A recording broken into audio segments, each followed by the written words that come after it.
as a Yemenite Jew, I can tell you that the name itself is not the devil, is not a pagan idol, is not the moon god, as evangelical Christians have been propagating for decades. This is a very, very sick cult, by the way, and their idiocy is quite redundant. I mean, I can't even imagine if people would actually teach themselves these things and flatter themselves with these things, and at the same time claim to support Israel, when in actuality in Israel we say Allah, we say Yallah, we say these terms, these phrases are understandable to our understanding, that they are not in any way, shape or form to what they say, to what evangelical Christians say is basically the devil. No, we understand what the name Allah means, what it signifies. Take the dictionary of the Hebrew language. I take the dictionary and I actually took the name of God, which is, through etymology, is the three letters Aleph, Lamed, Veh. Basically, I wrote it down. I know I don't have the whole thingamajigs on, you get the idea. So basically, Aleph, Lamed, Veh.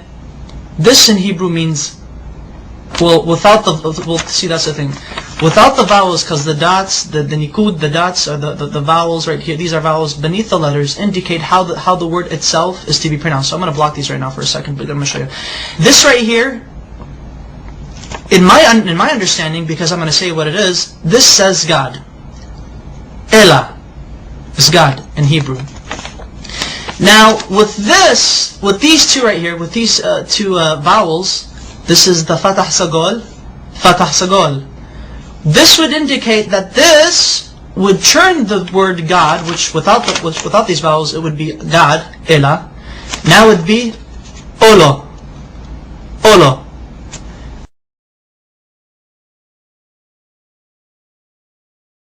Olo means a curse, an oath, or a covenant. Christian evangelicals love to use this. They like to say, but you see, Allah, with these vowels, indicates that Allah is a curse. Therefore, the Muslims are worshipping an evil God who was a curse onto humanity. These evangelical Christians, they're nutcases, they're nutbags.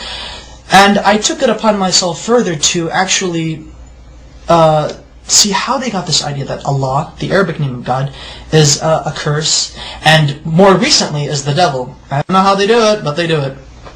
Allah is not the devil. God forbid. May God even forgive me for saying such horrible things.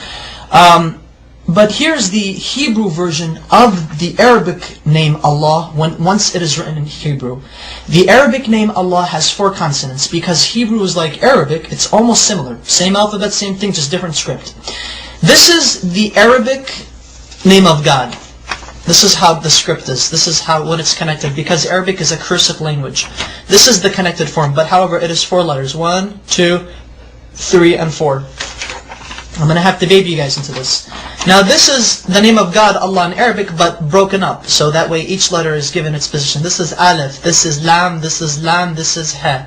So Allah. Okay. Now this right here, Allah in the Arabic script, this is how it would become rendered in the Hebrew rendition.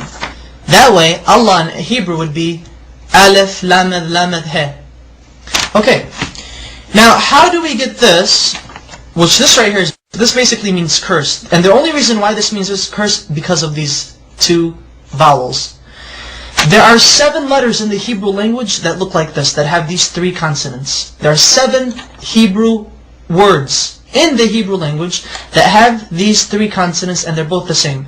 How do Hebrew-speaking Jewish people or non-Jewish people know? How do they differentiate? How do they know when a curse means a curse and God means God? Because this right here, without the vowels, this literally means God. This right now I'm just God. This says Elah, Elah. Now with the vowels, it means Olo, which means a curse. Look at this right here. I'm actually going to write down the proper Hebrew name of God with the correct pronunciation. This is how we know. This is how we could tell when God is God and when the letter represents, or when the word is God, or when the word means curse. Okay. There we go. Notice the symbol, notice the vowels. This becomes A, and this dot right here, the holom, it becomes Alo. Alo. Olo and Alo. Olo. Allah. Can you see the difference?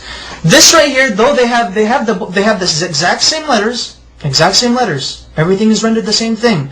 However, the use of vowels in the Hebrew language allows us to make distinctions between the understandings of what the words mean, what they imply. This may mean curse, but this at the same time may mean God. Okay, that's fine. In Arabic, God can also be written without using two L's. So it could actually be Alif, Lam, the He. So, Ilah, which is the exact same thing as Allah.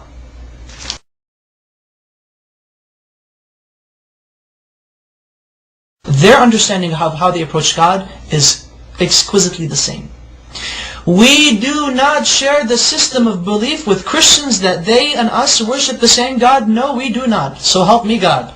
But Christian evangelicals do not worship the God of Israel. They do not worship the Islamic perspective of God. Maimonides, one of our greatest philosophers in Judaism, as well as a religious philosopher of Judaism, has quoted extensively in his beautiful Igeret Tayman, or the Epistle to Yemen, in which he was basically teaching and giving, basically answering many questions brought forward to him. The Jews of Yemen asked, what is your position of Muslims? Are they considered idol worshippers? Are they considered paganists? And Maimonides said, the Muslims, the idolatry has been removed from their hearts. A Muslim does not know idolatry, he does not know paganism, he has no form of whatsoever of any grain left in his heart. Therefore it is permitted unto a Jew, when he enters a land where he cannot find a synagogue, that he is allowed to pray in a Muslim mosque. He's okay, it's fine, it's okay. Hey, I can go to a Muslim mosque and pray if I have to, if I can't find a shul. However, Maimonides says, be careful. If a Jew enters a land where there is no mosque or a synagogue, then he is forbidden to enter a Christian church if there is one. Do not pray in a Christian church. And the reason why is because Christians do not worship the same God we do. They worship a pagan. They are idolaters. They are called Avodah Zarah in Hebrew, which means idol worshippers. So exquisitely said, so wonderfully stated. Oh my goodness! And you know, it's quite interesting that unfortunately there should be more Jews actually stating the facts as it is. That you know, Muslims and Jews and Muslims, we both worship the same God. No matter what these crazy evangelical Christians are saying, they're basically nutbags. Whatever they say, they just try to come up with exceeding lies, redundant lies. The type of lies that only a child in the kindergarten could easily make up, and emphasize that Arab Christians, and you know, this is what's also funny, and thankfully I remember this because this is what I really wanted to say. And get a load of this, Christian evangelics. I should refer to you guys as evangelics. There are actually 20 million Arab Christians in the Middle East today, as well as the United States, as well as around the world. And Arab Christians and their religious services and their Sunday services and Mass or whatever God frickin' services they have, Arab Christians refer in the Arabic Bible, the Arabic translation of the Bible, they say Allah in reference to God. Now I would like to ask these evangelicals, what say ye of these people who claim to believe in your Jesus? What say ye to them? Now are you going to go chase them and say, oh, you're worshiping the devil. The devil is Allah. Just lets you know that classical Arabic is very close to classical Hebrew, biblical Hebrew, as well as classical Aramaic. They all tend to agree, they all agree in unison that Allah, Hashem, Allah are, through etymology, which is the study of the root of words, have come to a unanimous agreement that Allah is the perfect Arabic name of God, that it cannot be made into a male. Through its perfection, it cannot be made into a male gender nor a female gender. Rather, it is a neutral personification, not personification, but rather a neutral attribute to God. Such wonderful history.